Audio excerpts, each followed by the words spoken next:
एक रहस्यमयी गांव की कहानी। रात का समय था।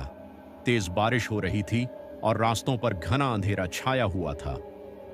राजेश नाम का एक युवक अपने दोस्तों के साथ कार में बैठा था, जो किसी काम से पास के गांव में जा रहा था। अचानक उनकी कार एक सुनसान जगह पर बंद हो गई।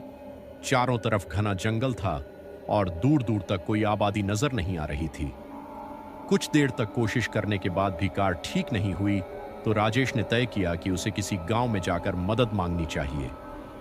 उसके दोस्त डर रहे थे, पर राजेश ने कहा, मैं बस थोड़ी दूर तक देखकर आता हूं, तुम लोग यहीं इंतजार करो। राजेश अकेला ही उस अंधेरे में चल पड़ा। कुछ दूरी पर उसे एक छोटा सा गांव नजर आया। गांव में दाखिल होते ही उसे एक अजीब सी ठंडक महसूस हुई।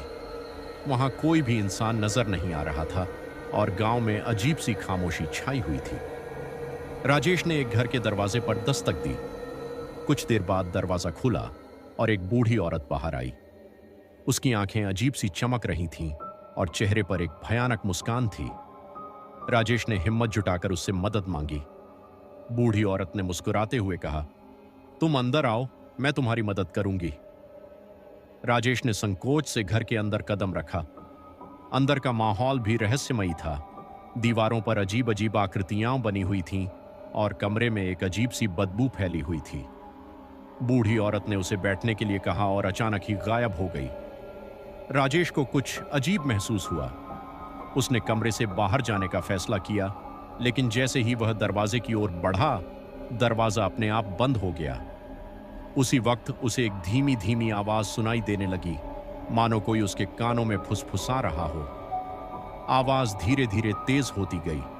राजेश डर से कांप उठा और जैसे ही उसने पीछे मुड़कर देखा, बूढ़ी औरत उसके सामने खड़ी थी, लेकिन उसका चेहरा अब सामान्य नहीं था।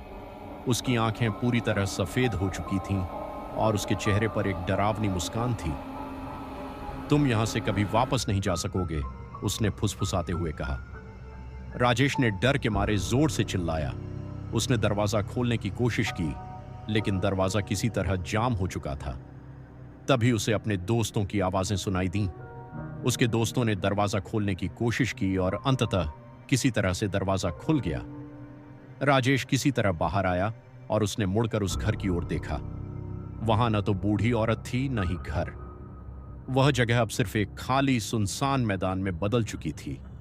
वह और उसके दोस्त किसी तरह कार तक पहुंचे और गांव छोड़ दिया। आज तक राजेश को नहीं पता कि वह बूढ़ी औरत कौन थी और वह अजीब सा गांव कहां गायब हो गया।